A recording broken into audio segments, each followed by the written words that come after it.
गोष्टी छोट्यांसाठी, मोठ्यांसाठी, ज्येष्ठांसाठी, गोष्टी आनंदासाठी, गोष्टी आनंदासाठी. आनंदाने समृद्ध व्हा, जाऊया गोष्टींच्या गावा. आजच्या आपल्या कथेचं नाव आहे डायमंड नेकलेसची करामत. एक छोटंसं शहर होतं. त्या शहरामध्ये 2 बालमैत्रिणी होत्या. अगदी बालपणापासून त्यांचं शिक्षण, खेळणं, राहणं एकत्रच झालं. यथावकाश त्या विवाह योग्य झाल्या आणि दोघींचेही विवाह झाले. एकीचं नाव सुनीता. तिला बँकेत नोकरी करणारा नवरा मिळाला.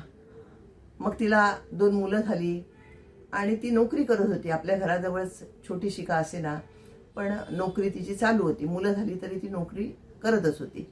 अशा प्रकारे तिचा संसार चांगला चालला होता. इकडे वनिताचं सुद्धा काही वेगळं नव्हतं. तिला LICत नोकरी करणारा मुलगा मिळाला, तिला एक मूल झालं आणि मात्र एवढाच फरक होता की ती नोकरी करत नव्हती. गृहिणी म्हणून ती आपला संसार सांभाळत होती. सगळं छान चाललं होतं. एकदा वनिता सुनीताकडे गप्पा मारायला गेली. गप्पा मारता मारता सुनीताने तिला आपला डायमंड नेकलेस दाखवला. वनिताला तो खूप आवडला. तिच्या डोक्यातनं काही तो डायमंड नेकलेस जाईना. असा आपल्याकडे असेल तर, असे विचार करत ती घरी आली. यथावकाश तिला तिच्या नात्यातल्या एका कोणाच्या तरी लग्नाचं निमंत्रण आलं. आता निमंत्रणानुसार लग्नाला जाणं आवश्यक होतं. मग तिच्या लक्षात तो डायमंड नेकलेस आला.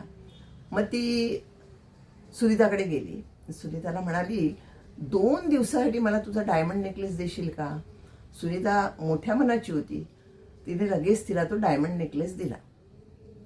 नेकलेस घेऊन वनिता घरी आली आणि लग्नामध्ये तो डायमंड नेकलेस घालून ती मिरवत होती. अनेकांनी तिला त्या डायमंड नेकलेसबद्दल विचारलं. सगळ्यांनी वाहवा केली. तिला फार छान वाटलं. लग्न आटोपलं. ती घरी आली आणि सगळे दागिने उतरत असताना तिला तो नेकलेस काही मिळाला नाही. आता मात्र ती घाबरली. अरे बापरे, कुठे पडला तर नसेल ना? सगळं घर शोधलं, कपाट विस्कटलं, कपड्यांच्या घड्या विस्कटल्या, पण डायमंड नेकलेस काही मिळेना. शेवटी ती उदास झाली आणि दुसऱ्या दिवशी सुनीताच्या घरी गेली. घडलेली हकीकत तिने सगळी सुनीताला सांगितली. तिची क्षमा मागितली आणि तिला सांगितलं, असाच डायमंड नेकलेस मी तुला परत देईन. आणि ती पुन्हा पुन्हा पुन्हा पुन्हा तिचे आभार मानून आणि क्षमा मागून घरी परतली.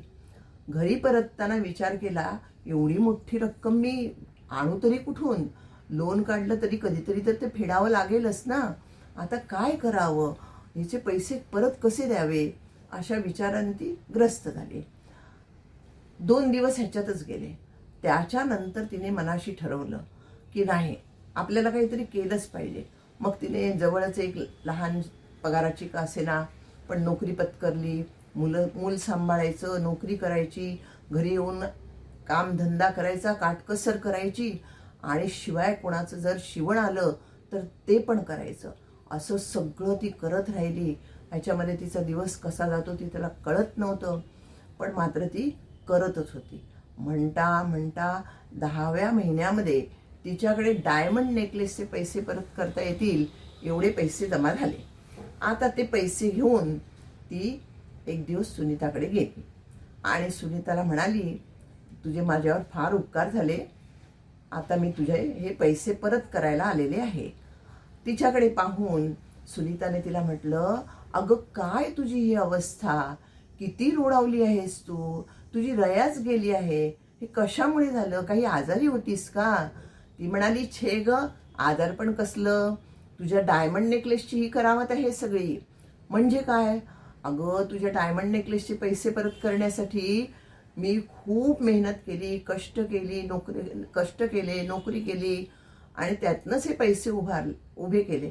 हे घे, असं म्हणून तिने तिला पाकिट दिलं. तिने सांगितलं, अगं काय तू वेडे का? तो डायमंड नेकलेस खरा नव्हता. असं म्हटल्याबरोबर तिला एकदम सुन्न झालं. मग तिने तिला पैसे परत केले. हे पैसे घेऊन ती घरी परतली.